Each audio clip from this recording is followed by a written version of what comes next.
So in finishing up my point of what I was covering last time,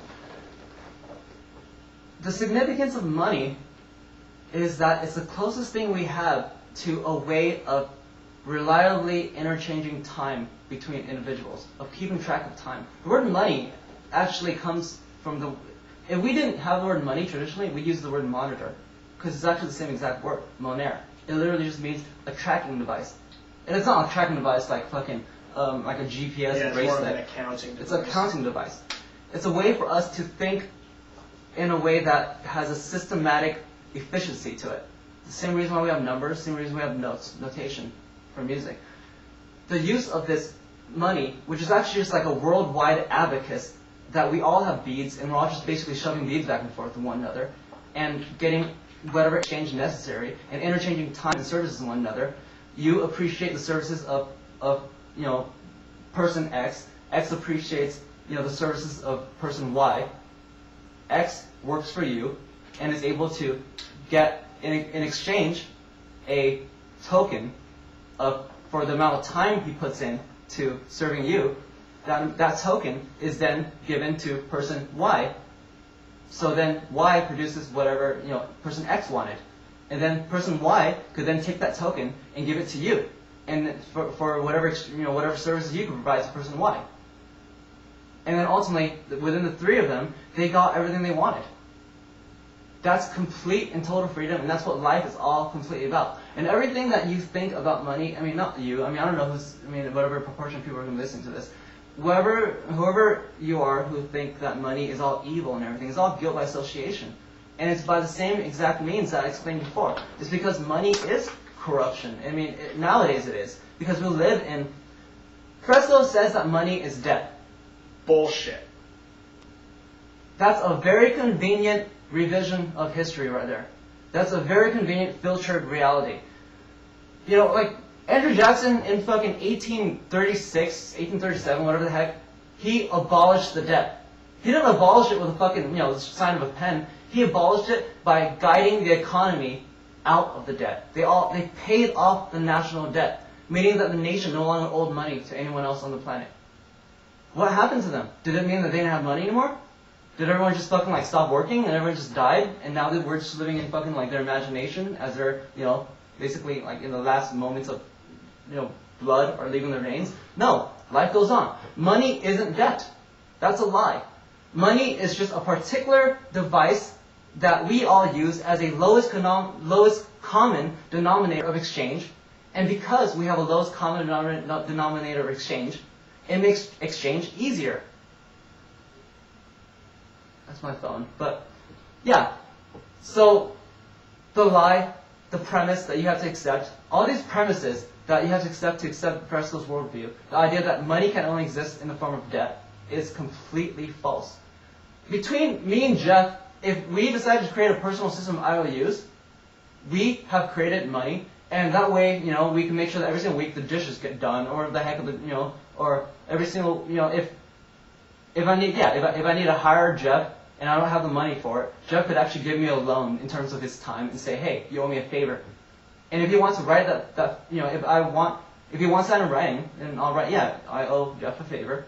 I'll give him that piece of paper, and that's basically money. That's money. Not exploitive, because we've actually both got something that we want. Exactly. And so exploitiveness.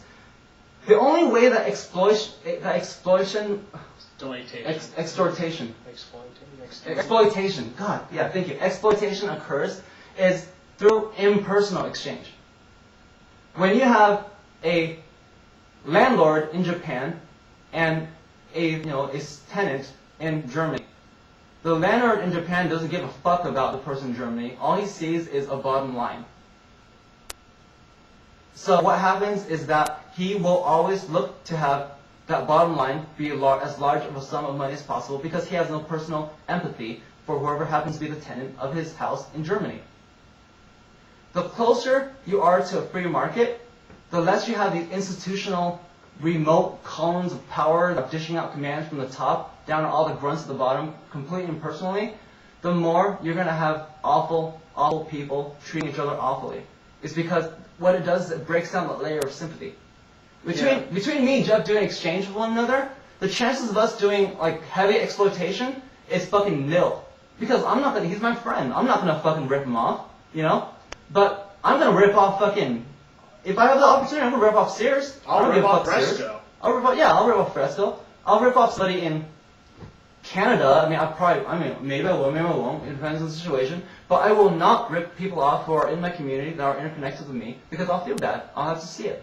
You know, I'll have to see the effects and everything. I can't escape from my negative behavior.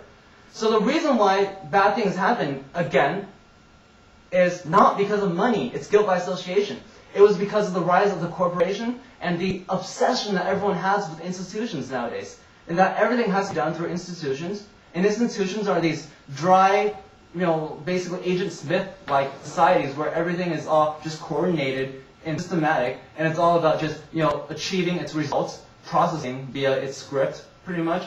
And whatever the heck, if you don't get whatever, then yeah, you're out. If you, there's no heart, there's nothing. It's like, that's why all this corruption happens. It's because of the divorce between sympathy and activity. And